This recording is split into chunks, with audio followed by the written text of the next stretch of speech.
بسم اللہ الرحمن الرحیم. شرح عوامل درس نمبر 11.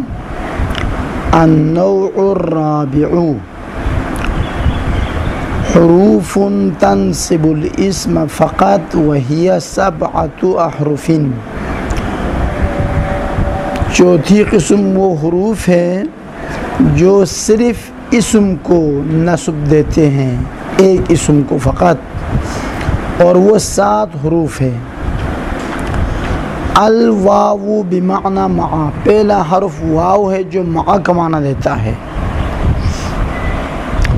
جیسے جئت و زیدن، یعنی جئت مع زیدن، میں زید کے ساتھ آیا.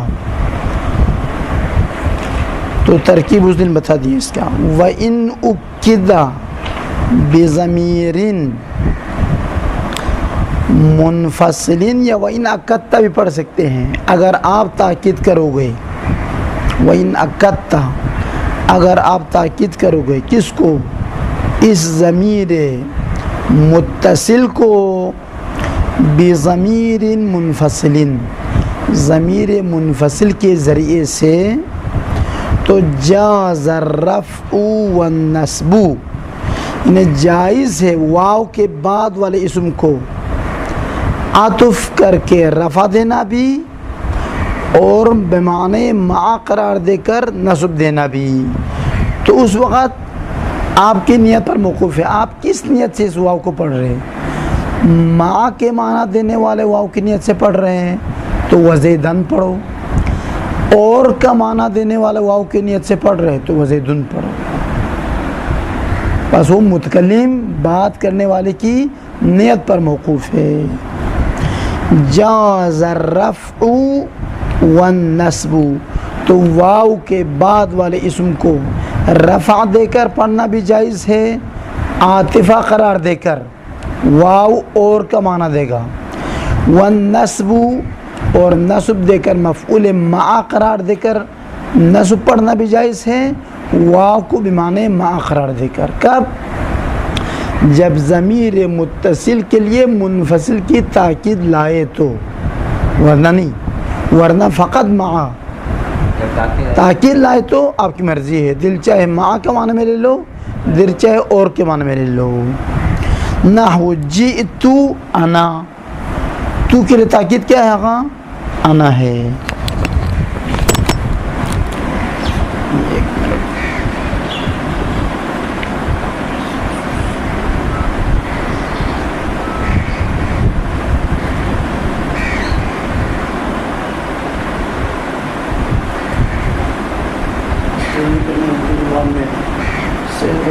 بچے ختم ہو کے جو نا پورا سارا جو لکھا ہے وہ سب فضول ہو جائے.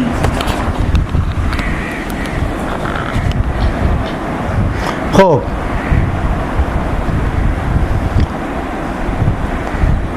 بس آج آپ نے یاد کرنا ہے جئتو کی تاکید، تو کی تاکید کیا ہے؟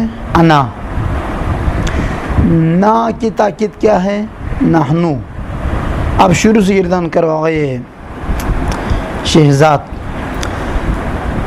جاء ایک ہوا اندر ہے، اس کی تاکید کے ایک ہوا باہر لاؤ. جاء ہوا، جاء ہما، جاؤ ہم، آفرین. جاءت ہیا، جاءتا ہما، جئنا ہن، جئتا انت، جئتما انتما، جئتم انتم، جئتی انتی، جئتما انتما، جئتنا انتنا، جئتو انا، جئنا نحنو. یہ فعل ماضی کی مثال. فعل مضارع میں بھی یہ قاعدہ چلے گا، اس نے ماضی کی مثال دی ہے، آپ مضارع بھی دے سکتے ہیں.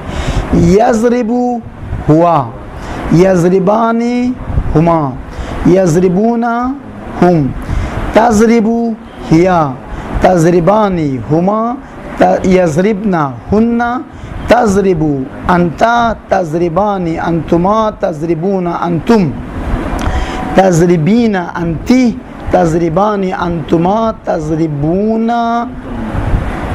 تضربنا تضربنا انتن اضربو انا نضربو نحنو.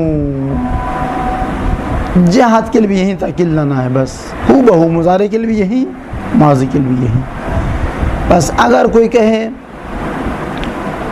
جاؤ وزیدن پڑھنا ہے یا وزیدن پڑھنا ہے، تاکید نہیں لائے نا، کیا پڑھنا ہے؟ جاؤ وزیدن پڑھنا ہے. اگر جاؤ ہم پڑھے تو وزیدن بھی پڑھ سکتے ہیں، وزیدن بھی پڑھ سکتے ہیں. جئتا جئتا وزیدن یا دن، تاکید لائی یہاں پر، بس وزیدن پڑھو. جئتا انتا وزیدن اور دن، سمجھ میں آگیا نہیں؟ بس ضمیر متصل کے فوراً بعد بغیر کسی تاکید کے واو آئے تو وزیدن پڑھنا واجب ہے. اگر تاکید کے بعد واو آئے تو دو وجہ جائز ہے. بس یہ فقط یہ ایک مثال پہ نہیں ہے، پوری 14 مثال ماضی معلوم کے اور مضارع معلوم، مضارع مجہول، ماضی مجہول سب میں یہ قاعدہ جاری ہے. وَإِنْ أَكَّدْتَ بِضَمِيرٍ مُنْفَصِلٍ جَازَ الرَّفْعُ وَالنَّصْبُ نحو جئت أنا وزيد وجئت أنا وزيدا. وَإِلَّا یعنی اگر ضمیر منفصل کی تاکید نہ لائے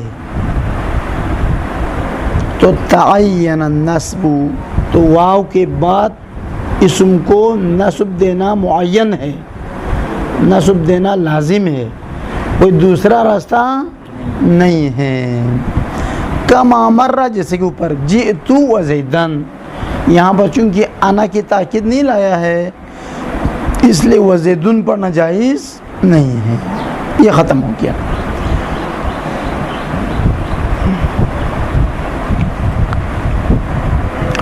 وَمِنْهَا إِلَّا، وہ حروف جو صرف ایک اسم کو نصب دیتا ہے ان میں سے ایک الا ہے.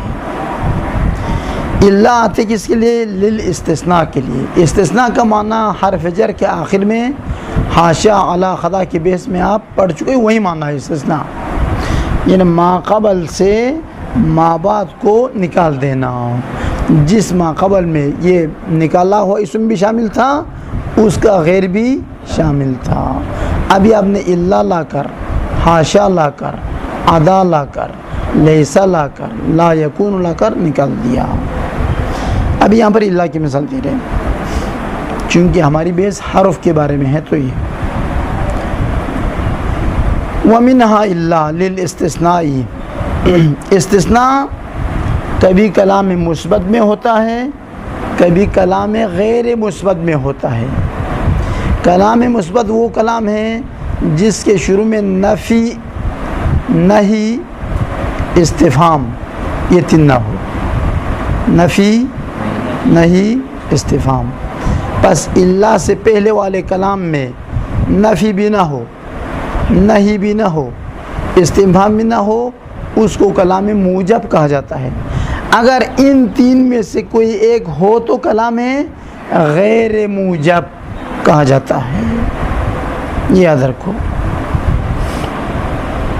نحو، پس کلام موجب میں نصب دینا واجب ہے، اما کلام غیر موجب میں دو راستہ کھلا ہے. دل چاہے نصب دے دو، دل چاہے بدل قرار دے کر رفع یا جر دے دو، جو بھی دینا ہے. نحو جاءنی القوم، میرے پاس قوم آئی، الا زیدن، سوائے زید کے. یہ ختم ہو گیا. بس زیدن پڑھنا یہاں پر، الا نے زیدن کو نصب دیا ہے. بس زیدن کو کس نے نصب دیا لے آغائی سعید؟ احسن. زیدن کا عامل کون ہے؟ اللہ ہے، جو نصب دے گا وہی عامل ہوگا. اما دوسری صورت وَإِن كَانَ فِي كَلَامٍ غَيْرِ مُوجَبٍ، اگر اللہ کلام غیر موجب میں ہو، یعنی اللہ سے پہلے یا نفی یا نہیں یا استفہام میں سے کوئی ایک ہو. تو پھر اللہ کے بعد والے اسم میں جاز الرفع والنصب، بدل قرار دے کر رفع دینا بھی جائز ہے، مستثنا قرار دے کر نصب دینا بھی جائز ہے۔ پس رفع دو گو اس کا نام کیا ہے؟ بدل، اور نصب دو گو اس کا نام کیا ہے؟ مستثنا۔ لیکن بہتر کون سا ہے؟ تو صاحب کتاب کہتا ہے لیکن البدل افصح، لیکن بدل لینا کلام فصیح کے مطابق ہے، یہ فصیح ہے، یعنی کثیر الاستعمال ہے، عربی زبان میں زیادہ استعمال ہونے والی ترکیب کو فصیح کہا جاتا ہے۔ جیسے اردو فصیح ہے، ایک اردو دیہاتی ہے، عربی میں ایسا ہے، ایک عربی فصیح ہے، ایک عربی دیہاتی ہے، دور دراز کے لوگ پڑھتے، بس شہر کے لوگ نہیں پڑھتے، اس کو غیر فصیح کہا جاتا ہے۔ بدل بھی کوئی ہو بدل انشاءاللہ آپ ہدایہ میں تفصیل سے اس بیس پڑھ کو میں ابھی بتاؤں گا۔ بدل توابی میں سے ایک ہے، یعنی کیا مقصد؟ یعنی بدل ایک شخص کے دو نام لائے جاتے ہیں۔ آپ میرے پاس زید آیا، آپ کا بھائی، آپ کا بھائی سے مراد کون ہے؟ زید سے مراد کون ہے؟ وہی آپ کا بھائی ہے، ایک ہی چیز ہے نا، لیکن دو نام استعمال کیا، ایک زیدن، ایک اخوکا، اخوکا ہے آپ کا بھائی، تو دوسرے اسم کو بدل کہا جاتا ہے۔ بس اتنا یاد رکھو، ایک شخص کی طرح ایک شخص کے لیے دو نام استعمال کرتے ہیں، نہیں بھائی کے وقت دو نام استعمال کرتے ہیں۔ جاءنی زید اخوکا، میرے پاس زید جو آپ کا بھائی ہے وہ آیا۔ تو یہاں پر اخوکا جو کہ دوسرا لفظ ہے اس کو زید کے لیے بدل قرار دیتے ہیں، ٹھیک ہے نہیں؟ بس ابھی آپ نے اتنا یاد رکھنا ہے، ایک شخص کے لیے دو نام استعمال ہوتے ہیں ایک ہی کلام میں، بعد والے اسم کو بدل، پہلے والے اسم کو مبدل منہو کہا جاتا ہے۔ ہاں یہ اردو میں بھی ہوتا ہے، میرے پاس آپ کا بھائی زید آیا تھا، تو یہاں پر آپ کا بھائی ہو گیا مبدل منہو، زید ہو گیا بدل، خلاصہ جو بعد میں آتے اس کو بدل کہلاتے ہیں۔ تو بدل کی پھر چار قسمیں ہیں، وہ انشاءاللہ ہدایہ میں۔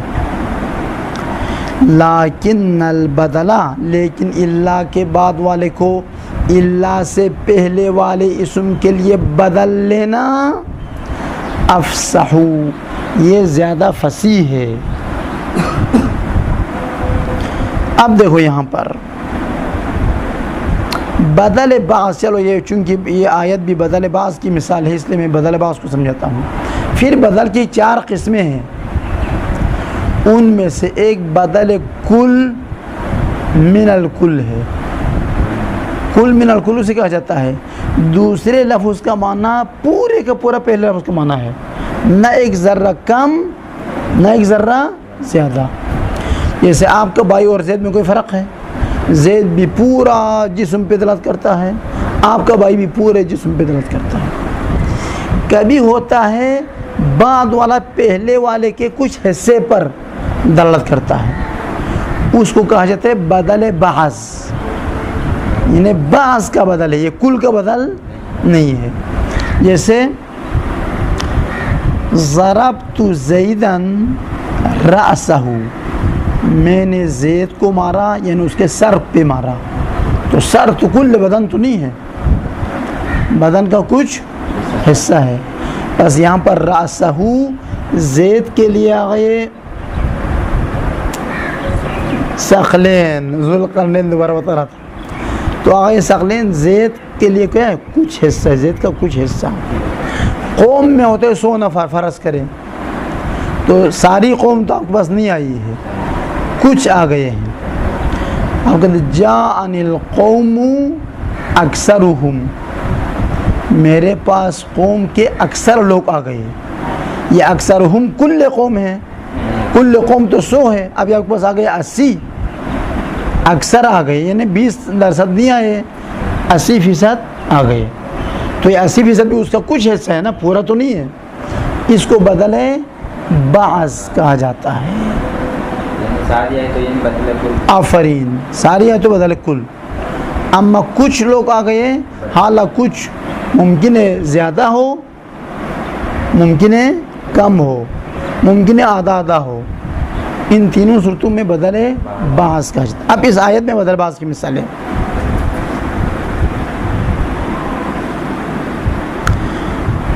ما فعلوه الا قلیل و الا قلیلا، اس آیت کا معنی سمجھنے کے لیے اس کا پس منظر تھوڑا بتانا پڑے گا۔ وہ طالوت اور جالوت کی جو جنگ ہے جو قرآن میں ذکر ہوا ہے حضرت داؤد علیہ السلام کے دور میں، تو طالوت نے اپنے لشکر، وہ طالوت جو ہے نا اس کا نمائندہ تھا حضرت داؤد کا، طالوت نے اپنے لشکر سے کہا ادھر سے جو بزرگ ہے تو آگے ایک چشمہ آئے گا، اس چشمے سے کوئی پیٹ بھر کے پانی نہیں پینا، بس ایک چلو پی لو، اس سے زیادہ نہ پیو۔ وہ چلے گئے لشکر، چشمے پر پہنچ گئے تو سب ٹوٹ پڑ گئے، جتنا ہو سکا پیا، سوائے کچھ لوگوں نے طالوت کے دستور کے مطابق ایک چلو پیا اور نہیں پیا۔ آگے جا کے اس کے اکثر لشکر جنہوں نے پیٹ بھر کے پانی پیا تھا سب بزدل ہو گئے، اور یہ جالوت سے لڑنا ہے بہت خطرناک ہے، ہم تو نہیں لڑ سکتے، سارے ہو گئے بزدل۔ یہ اسی کے بارے میں ہے، ما فعلوہ، طالوت کے دستور کو انجام نہیں دیا، الا قلیل، مگر بہت کم فوجیوں نے، سارے فوج پیٹ بھر کے پانی پی لیا، سوائے چند افراد نے پیٹ بھر کے پانی نہیں پیا، انہوں نے وہیں چلو بھر، ایک غرفتن الا غرفتن، ایک چلو پانی پیا، بختم۔ تو یہاں پر قلیل پڑھے تو بدل ہے، کس کے لیے؟ واو کے لیے۔ ما فعلو، وہ لشکر نے نہیں انجام دیا، ہو طالوت کے دستور کو انجام نہیں دیا، الا انجام دیا کچھ لوگوں نے۔ تو یہ کچھ لوگ کس کے لیے بدل ہے؟ واو کے لیے بدل ہے، فاعل سے بدل ہے نا، تو فاعل کا اعراب کیا ہوتا ہے؟ مرفوع، تو فاعل کو جو مبدل منہ کا اعراب ہوگا بدل کو بھی وہی اعراب ملے گا۔ تو یہاں پر قلیل پڑھے گا تو بدل ہے، آپ سے پوچھے کس کے لیے بدل ہے، کہ واو کے لیے، لیکن ہمیں سکھاتے وقت غلط سکھایا تھا، اس آیت کا ترجمہ ہی غلط سکھایا تھا، لہٰذا آپ اس غلطی میں نہیں پڑھو، ہمیں یہ سکھایا تھا اگر قلیل پڑھے تو یہ واو کے لیے بدل ہے، اگر قلیلاً پڑھے تو ہو کے لیے بدل ہے، بالکل احمقانہ کام ہے۔ قلیل پڑھے تو واو کے لیے بدل ہے، قلیلاً پڑھے تو واو سے استثناء ہے، نہ کہ ہو کے لیے بدل ہے، واو سے مستثنیٰ ہے، پس واو کو مستثنیٰ منہو بناتے ہو اور قلیلاً کو مستثنیٰ تو قلیلاً پڑھو، اگر واو کو مبدل منہو بناتے ہو اور قلیل کو بدل تو قلیل پڑھو۔ یہ ہو سے کوئی ربط، اور ہو تو وہ دستور ہے، دستور سے کسی انسان کو استثناء کر سکتا ہے؟ نہیں کر سکتا ہے۔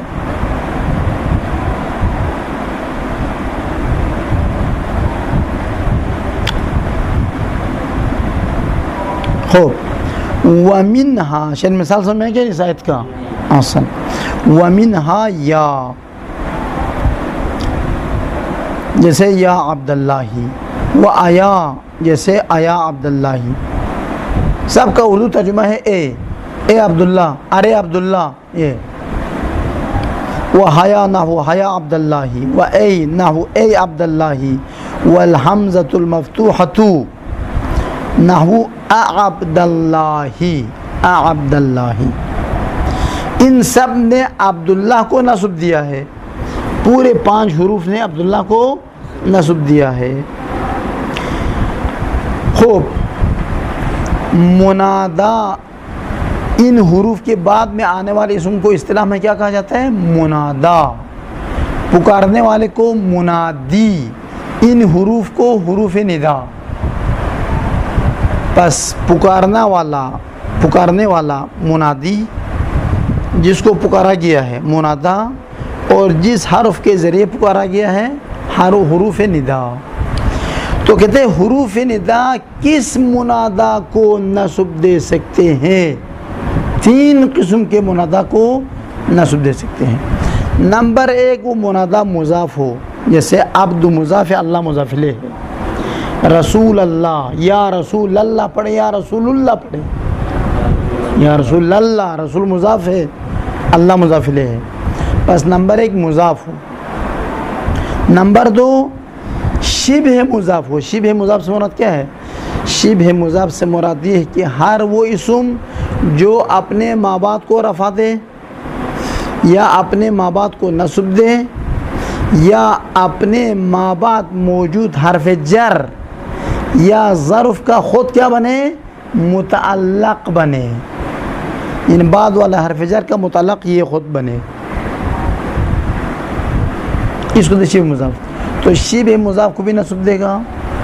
اور تیسرا نکرہ غیر مقصودہ، اندھا آدمی جو دیکھنے میں نہیں آتی کس کو، وہ بھینس جا رہی ہے یا انسان جا رہا ہے، اندھا ہے نا، نہیں دیکھتا ہے، وہ کہتے بھائی کوئی پیروں کی آہٹ سنے تو وہ کرتے ہیں مرد میرا ہاتھ پکڑ کے ادھر روڈ پار کرو، آج ممکن ہے کوئی بھینس ہو یا کوئی گدھا جا رہا ہو، لیکن اس کو چونکہ پتہ نہیں ہے، وہ ہر ایک کو ایک اے مرد کہتا ہے، وہ مرد کون سا ہے، یا ممکن کوئی عورت ہو، لیکن آنکھوں سے معذور ہونے کی وجہ سے اس بیچارے کو پتہ نہیں چلتا، لہٰذا جو بھی پاؤں کے ہاتھ سنے وہ خیال کرتے کوئی مرد جا رہا ہے، کہتے اے مرد، بس اس کے نزدیک کوئی خاص معین مرد سامنے مد نظر نہیں ہوتا، لہٰذا اس کو کہتے ہیں نکرہ غیر مقصودہ۔ جی، یا کوئی شخص گیا باتھ روم میں، پانی ختم ہو گیا، جیسے کہ آج کل ہو رہا ہے، اب باہر سے کوئی آواز آ رہی، کوئی جا رہا ہے، مطلب پیروں کی آہٹ آ رہی، تو یہاں تو بھینس تو نہیں جا سکتا، آپ خیال کرتے، وہ اندر والا خیال کرتے کوئی طالب علم جا رہے ہیں، او طلبہ دروازے پانی چلانا، عالم ممکن ہے طلبہ نہ ہو، چوکیدار ہو، چونکہ وہ دروازے کے اندر سے بند ہے، نظر نہیں آ رہا، وہ خیال کرتے کوئی طلبہ جا رہا ہے، اس کے بھی نکرہ غیر مقصودہ کہا جائے گا۔ بس تیسرا وہ ہوگا نکرہ غیر مقصودہ۔ 3 چیزیں، مضاف 1، شبہ مضاف 2، نکرہ غیر مقصودہ 3، ان تینوں کو نصب دے گا، اور کسی منادہ کو نصب باقی مبنی پر رفع ہوگا، اگر معرفہ ہو رفع دے گا، مبنی ہوگا رفع پر۔ خلاصہ وَهَذِهِ الْخَمْسَةُ لِلنِّدَاءِ، یہ 5 حروف استعمال ہوتے ہیں کسی کو پکارنے کے لیے۔ وَيَنْصِبْنَا، یہ اپنے ماں باپ والے اسم کو نصب دے گا، اِذَا كَانَ الْمُنَادَى مُضَافًا كَمَا عَرَفْتَ، جب منادہ مضاف ہو، جس کی مثال اوپر 5 مثالیں، ایک لفظ کو 5 بار دہرایا ہے، اے عبداللہ، یا عبداللہ وغیرہ، او مضارعا للمضاف، لہو کی ضمیر مضاف کی طرف، مضارع سے مراد مشابہ ہے، یا مضاف کے ساتھ شباہت رکھتا ہو، جیسے یا خیرا من زیدن، یا طالعا جبلا، یا حسنا فعلہ، یا حسنا فعلہ، اے شخص جس کا کام اچھا ہے، جس کا کردار اچھا ہے، تو حسنا نے فعلہ کو رفع دیا ہے، بس حسنا شبہ مضاف ہے۔ یا طالعا جبلا، اے پہاڑ پر چڑھنے والا، تو طالعا نے جبل کو مفعول بھی بنا کر نصب دیا ہے۔ اور یا خیرن من زید من حرف جر ہے، یہ خیرن اسی کا متعلق بنا ہے، بس یہ تینوں شبہ مضاف ہے، لیکن یہ ابتدائی کتاب ہے اس لیے اس بیوقوف نے ایک مثال لکھا ہے اور اس کی توضیح بھی نہیں دی ہے شبہ مضاف کیا ہے۔ خیال کرتے ہیں کہ ہمارے سامنے بڑے بڑے نحوی بیٹھے ہیں اور تو ابتدائی طلبہ کے لیے کتاب لکھی ہے، تو وضاحت کرو شبہ مضاف ہے کیا، ایسے ہی بس۔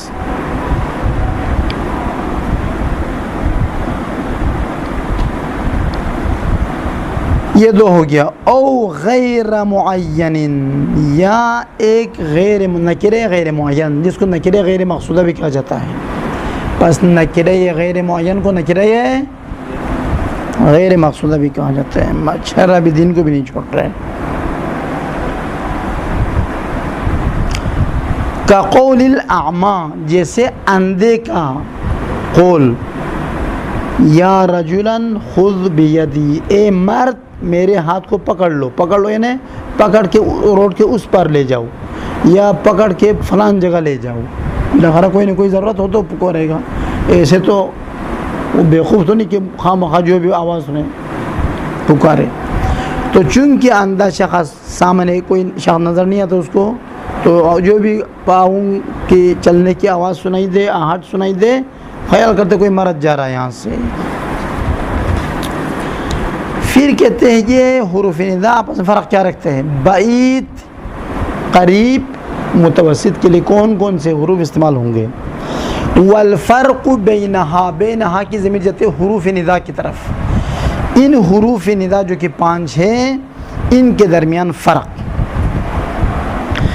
ان یا اعم للمناد البعید والمتوسط والقریبی دون اخواتہا یا تہا، رات کو میں نے لکھوایا تھا، دون ہمیشہ کیا ہوتا ہے؟ مضاف ہوتا ہے۔ ماں باپ کو کیا دیتا ہے؟ مضاف، اور مضافر کو کیا دیتا ہے؟ او جر دیتا ہے، بندے خدا وہ لکھوایا دیکھو پڑھا نہیں دوبارہ، ہاں مضافلے کو جر دیتا ہے مضاف، اور دون ہمیشہ مضاف ہوتا ہے، دون کے بعد ہمیشہ جر دو، تو اخوات تیہا پڑھے یا تاہا پڑھے؟ تیہا، چونکہ جر ہے یہاں پر جر دینا ہے، دون اخواتہا۔ خوب، کہتے فرق ان میں یہ ہے، یا عام ہے، عام ہے یعنی کیا؟ یعنی منادائے بعید کے لیے بھی استعمال ہوگا، متوسط کے لیے بھی استعمال ہوگا، قریب کے لیے بھی استعمال ہوگا۔ اما اس کے جو باقی نظائر ہیں وہ یا تو صرف بعید، یا تو صرف متوسط، یا صرف قریب کے لیے ہے، سب کے لیے نہیں ہے۔ وَآیا وَحَیا دونوں وضعتا لنداء البعید، ان دونوں کو وضع کیے گئے ہیں دور والے شخص کو پکارنے کے لیے۔ وَأَي وضعت لنداء المتوسط، اے وضع ہوا ہے یعنی اے کو بنایا گیا ہے عرب نے متوسط درمیانے جگہ پر، جو نہ اتنا دور ہے نہ اتنا قریب ہے، درمیانی حد پر بیٹھا ہوا ہے، اس کو پکارنے کے لیے۔ والحمزۃ وضعت للقریب، اور حمزہ مفتوحہ آ وضع ہوا ہے نزدیک والے کو پکارنے کے لیے۔ یا سب کے لیے ہاں بتا دینوں پر یا تینوں کے لاتے، بس یہ فرق بھی آپ نے ذہن میں یاد کرنا ہے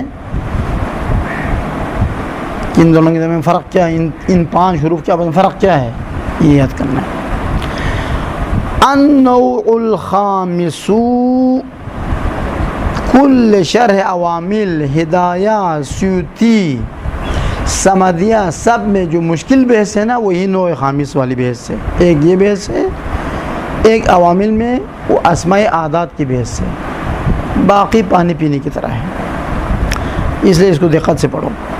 النوع الخامس حروف تنصب الفعل المضارع وهي 4 أحرف ان وتسمى ان الناصبة، ان موصوف ہے، ان ناصبہ صفت ہے، اور یہ دونوں مل کر تسمّا کے لیے مفعول ثانی ہے.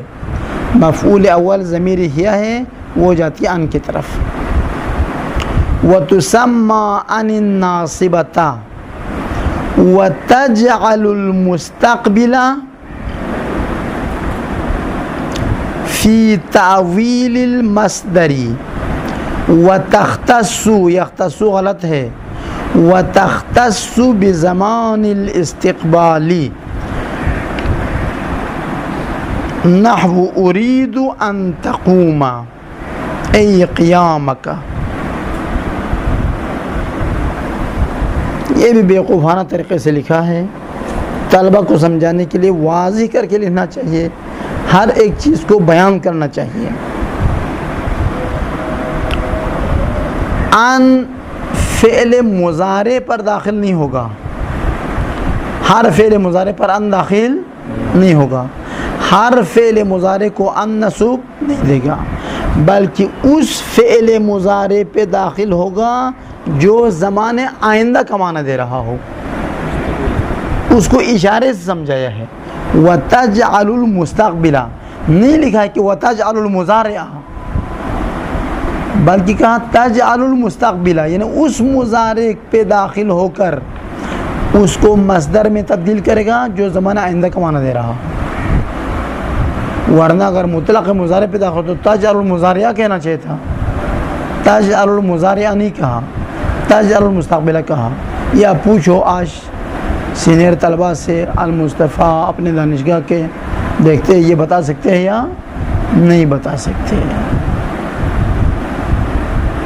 تجعل المستقبل کیوں کہا, تجعل المضارع کہنا صحیح ہے غلط ہے,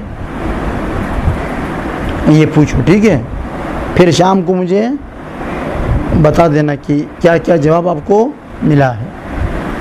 وَتَجْعَلُ الْمُسْتَقْبِلَ, اور یہ فعل مستقبل کو یعنی زمان آئندہ پر دلالت کرنے والے مضارع کو قرار دے گا مصدر کی تعویل میں, یعنی مصدر بنا دے گا. دیکھنے میں فعل مستقبل ہے لیکن معنی کے لحاظ سے مصدر ہے. یہ خود کہتے وَتَخْتَصُّ بِزَمَانِ الْاِسْتِقْبَالِ, یہ بتا دیا اس نے.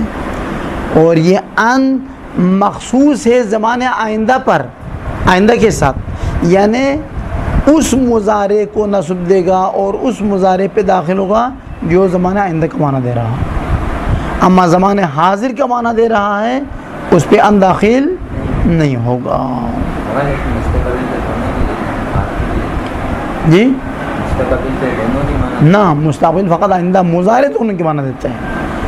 مضارع زمان حال اور استقبال دونوں پہ دلالت کرتا ہے, اما مستقبل وہی مضارع ہے جو فقط زمان استقبال کے لائے, ممکن ہے کہ بھی فقط زمان حال کے لئے آ جائے.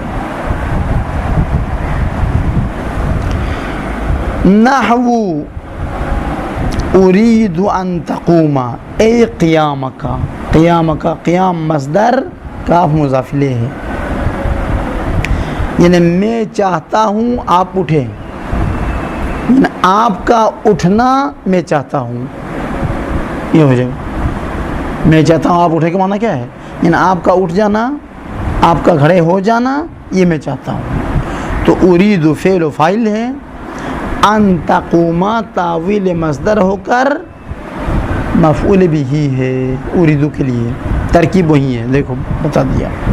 دوسرا ہے ولن, لن ناصبہ, یہ بھی ہر فعل مضارع پہ داخل نہیں ہوگا, اس فعل مضارع پہ داخل ہوگا جو زمان استعمال کے معنی تھے. وَمَعْنَاهَا نَفْيُ الْمُسْتَقْبِلِ مَعَ التَّأْكِيدِ, لن کا معنی ہے مستقبل کو تاکید کے ساتھ نفی کرنا. ایک ہوتے میں کل نہیں آؤں گا, نفی ہے. ایک دفعہ کہتے میں ہرگز کل نہیں آؤں گا, میں بالکل کل نہیں آؤں گا, یہ شدت کے ساتھ, اس کو کہتے تاکید. جیسے لن یضرب زیدون, زید ہرگز نہیں مارے گا. وقالت المعتزلة للتعبید, معتزلہ ایک فرقے کا نام ہے، وہ کہتے ہیں لن نفی ابدی کہلاتا ہے، یعنی لن اس فعل مضارع اس فعل مستقبل کو نفی کرتا ہے جو تا آخر جس کو انتہا نہیں ہے، ہمیشہ کی نفی کرنے کے لیے۔ تعبید کا معنی ہے ہمیشہ، جو ہمیشہ کی نفی کرنے کے لیے آتا ہے۔ لن اضرب زیدن، یہ کب کہہ سکتے ہیں؟ جب آپ کا ارادہ یہ ہے میں نے زید کو کبھی بھی نہیں مارنا ہے، اس وقت لن اضرب۔ اب میں ایک دو دن نہیں مارنا، بعد میں دوبارہ پلے کرنا ہے تو اب لن اضرب نہیں کہہ سکتے، کیونکہ نفی ابدی کے معنی وہاں پر نہیں ہے۔ وقالت المعتزلۃ للتعبید، معتزلہ نے کہا ہے، معتزلہ ایک فرقے کا نام ہے اہل سنت کے، انہوں نے کہا ہے کہ للتعبید نفی ابدی کہلاتا ہے۔ دلیل کیا ہے؟ کہ دلیل آیہ شریفہ قرآن مجید میں خداوند متعال نے حضرت موسیٰ کو خطاب قرار دیتے ہوئے یوں فرمایا ہے، لن ترانی، تم مجھے ہرگز نہیں دیکھ سکو گے۔ تو یہ ہمیشہ کے لیے نفی ہے یا چند دن کے لیے نفی ہے؟ ہمیشہ کے لیے۔ خدا نہ دنیا میں نظر آئے گا نہ قیامت کو نظر آئے گا۔ جو لوگ کہتے ہیں کہ خدا نظر آئے گا وہ بیوقوف ہے، ان کی کھوپڑی میں عقل نہیں ہے، بوسا ہے، بوسا۔ عقل کی جگہ پر کیا ہے؟ بوسا بھرا ہوا ہے۔ اہل سنت کے بھی سارے لوگ نہیں کہتے ہیں، ایک کیٹیگری کہتے ہیں۔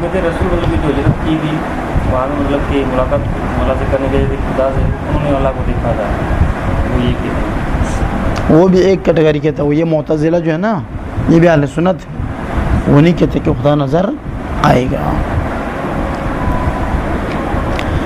لأن دلیل ہے، لأن اللہ تعالی نفا فعل ماضی ہے رما کے وزن پر، نفا رؤیتہ بقولہ لن ترانی، وہو لا یرا، فعل مجہول پڑھو، یرا یرا نہ پڑھے، وہو لا یرا فی الدنیا ولا فی الآخرتی، والآخرتی نے ولا فی الآخرتی، لأنہ لیس فی مکان ولا فی جہت فرؤیتہ لیس ممکنا فیکون لن، یہاں پر تکون پڑھے تو بہتر ہے، فتکون لن للنفی الابدی۔ کہتے خداوند متعال نے موسیٰ سے فرمایا ہے کہ تم مجھے ہرگز نہیں دیکھ سکو گے، لن کے ذریعے نفی کی ہے، خود کو نظر آنے کی نفی کی ہے کہ میں کسی کو نظر نہیں آئے گا۔ اور جب ہم دیکھتے ہیں کہ علم کلام میں عقائد میں ہم پڑھتے ہیں تو دیکھتے ہیں کہ خدا نہ دنیا میں کسی کو نظر آئے گا نہ آخرت میں کسی کو نظر آئے گا، بس خدا ہمیشہ کسی کو نظر نہیں آئے گا، کبھی بھی نظر نہیں آئے گا۔ بالکل، کس پیغمبر کی بات کر رہے ہیں؟ جو بھی پیغمبر آپ فرض کریں، اولو العزم ہو، معمولی پیغمبر ہو، اشرف مخلوقات پیغمبر ہو، خدا ان کو نظر نہیں آئے گا۔ نظر آ گیا تو خدا کیا ہونا؟ نظر آنے کے لیے جسم ہونا چاہیے، جگہ ہونی چاہیے، طرف معین ہو۔ اب ہم ادھر دیکھ رہے تو خدا کس طرف ہوگا؟ سامنے ہو تو نظر آئے گا نا۔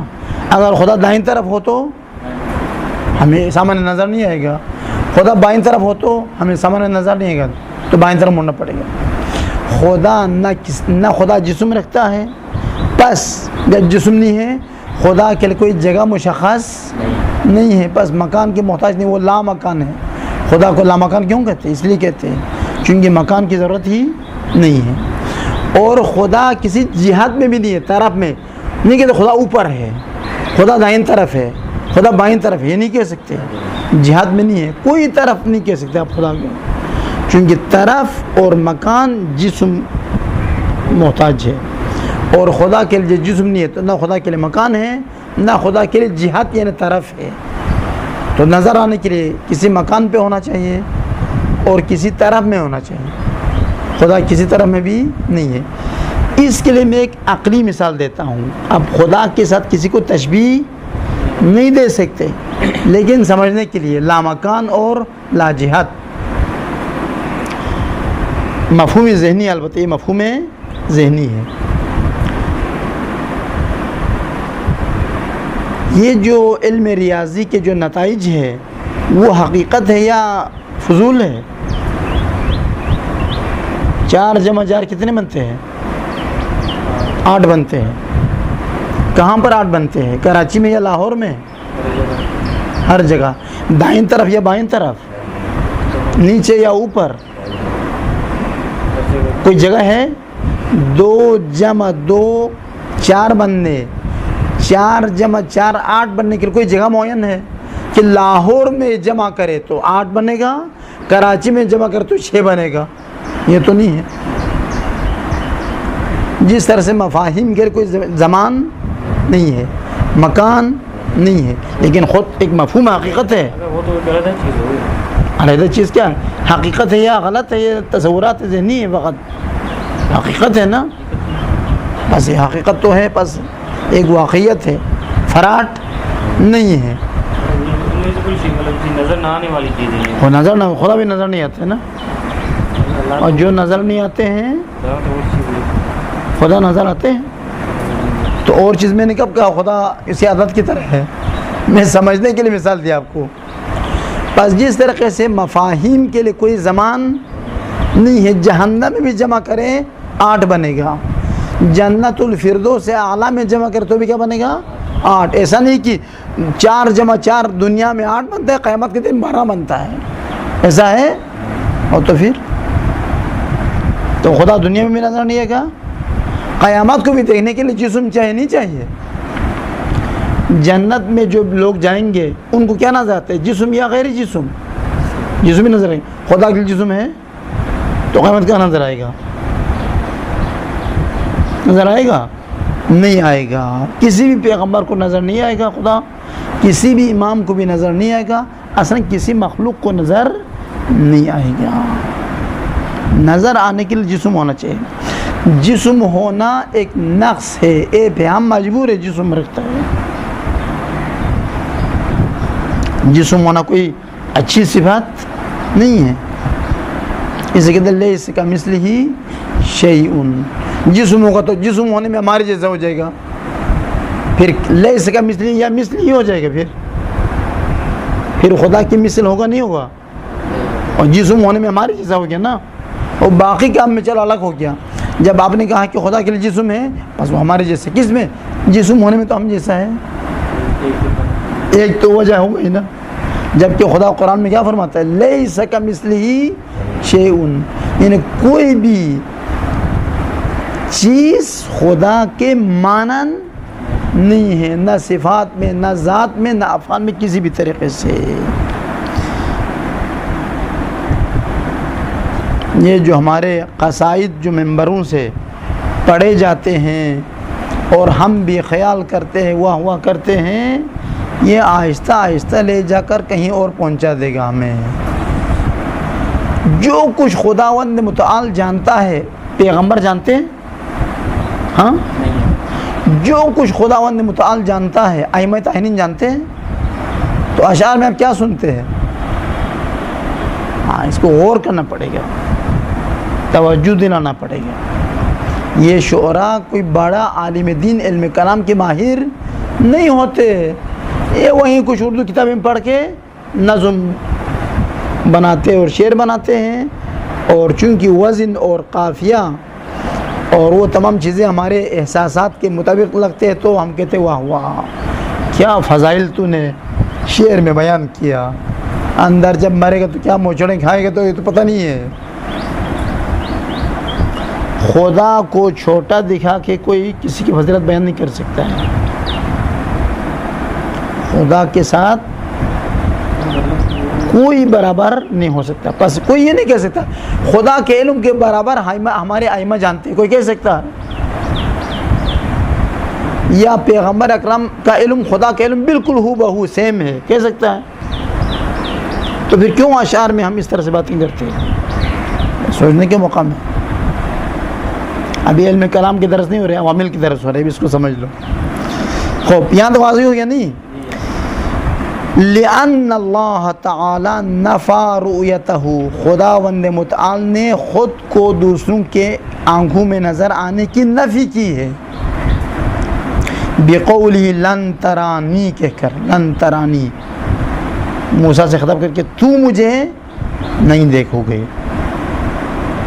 وَهُوَ لَا يُرَى فِي الدُّنْيَا وَالْآخِرَةِ، اور وَهُوَ یعنی خداوند دیکھنے میں نہیں آئے گا، نہ دنیا میں نہ آخرت میں. نہیں دیکھو یا نہیں دیکھ سکو گے؟ نہیں دیکھ سکو گے، نہیں دیکھو گے ترجمہ ہے، لیکن مطلب نہیں دیکھ سکو گے. وہی نہیں دیکھو گے کہ معنی بھی وہی ہے، تم مجھے ہرگز نہیں دیکھو گے.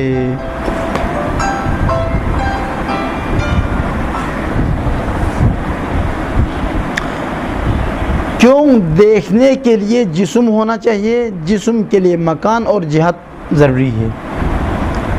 لِأَنَّ اللَّهَ، ہو کی ضمیر اللہ کی طرف، چونکہ خداوند متعال لیس فی مکان، کسی جگہ میں بیٹھا ہوا نہیں ہے، ولا فی جہت، نہ کسی طرف میں بیٹھا ہوا ہے، جنوب کی طرف، اوپر کی طرف، نیچے کی طرف، یہ بھی نہیں ہے.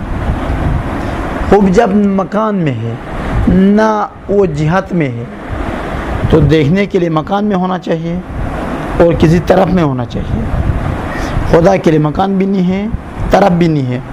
فَرُؤْيَتُهُ لَيْسَ مُمْكِنًا، پس خدا کا نظر آنا ممکن نہیں ہے.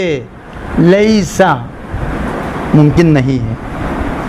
پس فتکون لن لنفی الابدی، پس لن ترانی میں جو لن استعمال ہوا ہے نفی ابدی کے لیے استعمال ہوا ہے.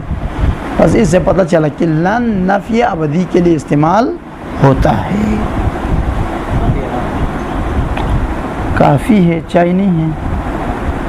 ابھی چائے پی گیا. ہاں. اللہم صلی علی محمد وعلی محمد.